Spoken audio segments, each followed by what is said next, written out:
देश में IPC, CrPC और भारतीय साक्ष्य अधिनियम के तहत 3 नए कानून भारतीय न्याय संहिता, भारतीय नागरिक सुरक्षा संहिता और भारतीय साक्ष्य अधिनियम लागू किए गए हैं, जिसको लेकर खटीमा पुलिस ने जन जागरूकता अभियान चलाया है।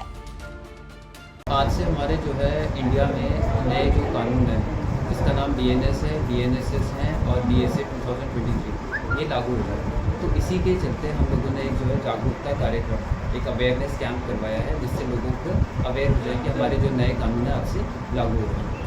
पहाड़ों में हो रही मूसलाधार बरसात के बाद अब मैदानी क्षेत्रों में भी बरसात ने अपना कहर बरपाना शुरू कर दिया है।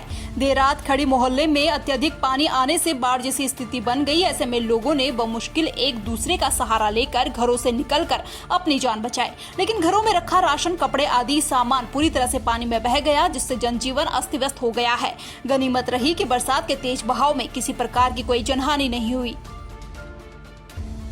कैंजीधाम में लगातार लग रहे जाम को केंद्रीय सड़क परिवहन राज्य मंत्री अजय टम्टा ने भी स्वीकार किया है, क्योंकि वह खुद जाम में फंसे रहे। ऐसे में उन्होंने कहा, कैंजीधाम में बाईपास और टनल बनाने की दिशा में भी काम किया जाएगा। ज्योलिकोट भवाली से लेकर खैरना और पांडुखाल तक सड़क को जोड़कर मानसखंड के प्रोजेक्ट को पूरा करेंगे, ताकि केदारखंड तक सड़क जुड़ी हो। साथ ही काशीपुर से रामनगर को 4 लेन से जोड़ा जाएगा। मेरे पास अभी जब से विभाग आया है, तो जो जो घोषणाएं और जो जो विभाग की योजनाएं हैं, उनको हम सबको इम्प्लीमेंट करेंगे। अभी बहुत बड़ी समस्या, मैं अभी खुद ही आया हूँ, कैंजीधाम में बहुत बड़ा जाम लगा है। उसमें हम बाईपास और टनल 2 चीज़ों पर हम काम करने वाले हैं। हमारा नैनीताल और काठगोदाम जो डबल लेन है, उसको डबल लेन हम करने वाले हैं बहुत जल्दी। हम ज्योलिकोट से भवाली से खैरना और खैरमा से अल्मोड़ा होते हुए रानीखेत, दोराहाट, चकुटिया होते हुए पांडोखाल तक, इसको गढ़वाल की रोड से जोड़ करके हमारा जो मानस खंड है, इसको हम गढ़वाल के केदारखंड से जोड़ करके एक पूरा एक नेटवर्क बनाएंगे। इसको भी हम टू लेन करने वाले हैं। पौड़ी शहर में आवश्यक सेवाओं के भारी वाहनों को छोड़ अन्य सभी भारी वाहनों के प्रवेश पर एसएसपी पौड़ी ने सुबह 8 बजे से शाम 4 बजे तक प्रतिबंध लगाया है। शहर से 5 किलोमीटर दूर ही भारी वाहनों को पुलिस टीम सुबह 8 बजे से शाम 4 बजे तक रोकने के लिए लगाई गई है। दरअसल ये फैसला बीते दिन हुए सड़क हादसे के कारण भी लिया गया है, जिसमें बाइक में सवार एक युवती की मौत भारी वाहन की चपेट में आने से हो गई। वहीं शहर में ट्रैफिक जाम का कारण भी भारी वाहन बने रहे थे। ऐसे में एसएसपी ने यह फैसला लिया है। देखिए, पौड़ी कस्बे में जो भारी वाहन आते थे, जिसके कारण सड़क दुर्घटनाएं भी हो रही थी और पिछले कुछ समय में कैजुअलिटी भी हुई हैं। तो सबसे बात करके हमने ये निर्णय लिया है कि जो पौड़ी कस्बा है, वहाँ पे अंदर हम लोग दिन के समय में 8 बजे से 4 बजे तक किसी भी वाहन को अलाउ ना करें। जो भी बाहरी वाहन आ रहे हैं, जो श्रीनगर की ओर से आ रहे हैं, उनको हम गुमखाल की ओर डाइवर्ट करते हैं, और जो गुमखाल से शहर की तरफ आ रहे हैं, उनको हम देवप्रयाग रोड पे डाइवर्ट कर रहे हैं। तो ये हमने ट्रांसपोर्टर्स के साथ भी और व्यापार मंडल जो यहाँ लोकल लोग हैं, उनसे भी बातचीत की थी, तो सभी ने इस पे सहमति बनाई। उसके बाद ही हम लोगों ने ये डिसीजन। खटीमा क्षेत्र के सेचना ग्राम सभा में लकड़ी माफियों द्वारा लगभग 50 आम के वृक्ष काटने का मामला सामने आया है, जिस पर नितिन सिंह राणा द्वारा उप जिला अधिकारी खटीमा को प्रार्थना पत्र देकर उनके संज्ञान में मामला लाया गया है।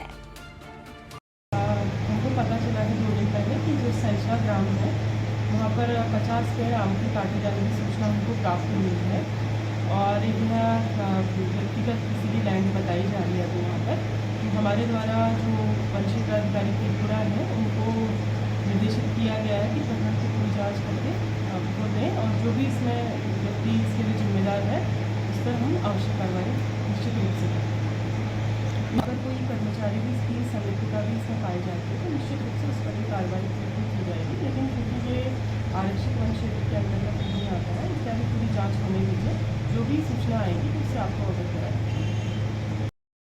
संजना गांव में फसल नंबर 700 में करीब 30 आम के पेड़ कटने की सूचना प्राप्त हुई है। तो इसमें ये पता चल पा रहा है कि पेड़ किसके द्वारा काटे गए, उसकी जांच चल रही है। खातेदार द्वारा जमीन बेची गई, इसकी सूचना मिल रही है। तो जमीन पर वर्तमान में किसका कब्जा था, इसको स्पष्ट करने के बाद ही पूरी बात सामने आ पाएगी, और जो भी कार्रवाई होगी उसके बाद हम फॉरेस्ट विभाग को इन्वॉल्व करके उसमें आवश्यक कार्रवाई करेंगे। Thank you sir. हाँ, बिल्कुल की जाएगी। पेड़ की परमिशन हमारे संज्ञान में कोई पेड़ की परमिशन नहीं गई है, और बिना परमिशन किसी भी जगह से पेड़ काटना गैर कानूनी है, इसमें कार्रवाई की। ये हमारा जो बगीचा था, ये बगीचा हमारे पिताजी और चाचा जी के द्वारा किसी गांव के व्यक्ति को मतलब ये गिरवीनामा दिया गया था 2.5 लाख रुपए में गिरवीनामा दिया गया था। तो बीच में वो इसकी फसल लेता रहा, आम की फसल पूरी ठेके वो बेचता, सारा काम भी करता था। बीच में वो फिर हमारे परिवार में आता था, वो दबना लिख लिखी अपना जो ज़मीन का जो पैसा है मतलब आप दे नहीं रहे हो क्या, ये हमारे नाम कर दो। तो कहा कि ये पेड़ काटने हैं, पेड़ की काटने की अनुमति मांगने आते थे। तो हमारा हिसाब तो हुआ नहीं, हमारे चाचा जी से कहा तो चाचा जी ने मना कर दिया सीधे। लेकिन बीच में वो फिर मिसिंग हो गए, फिर आए, चाचा ने फिर दोबारा मना किया। लेकिन परसों 28 तारीख की घटना है, मैं जब शाम को खंडीवा से वापस हो रहा था तो देखा तो पूरी यहाँ पे टीम लगी हुई थी, सारी लेबर ठेकेदार यहाँ लगे हुए थे, पेड़ कटान चल रही थी।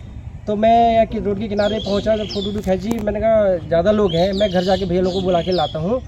तब तो आके देखा वो सारे फरार हो गए, 9 to 11 हो गए। मैंने तुरंत 112 में कॉल करी, उनको सूचना दी, पटवारी जी आए और यहाँ पर मौका मुआयना किया।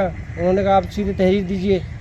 मैंने रुद्रपुर DM साहब के यहाँ भी कॉल किया और उन्होंने कहा कि आप तत्काल FIR कीजिए।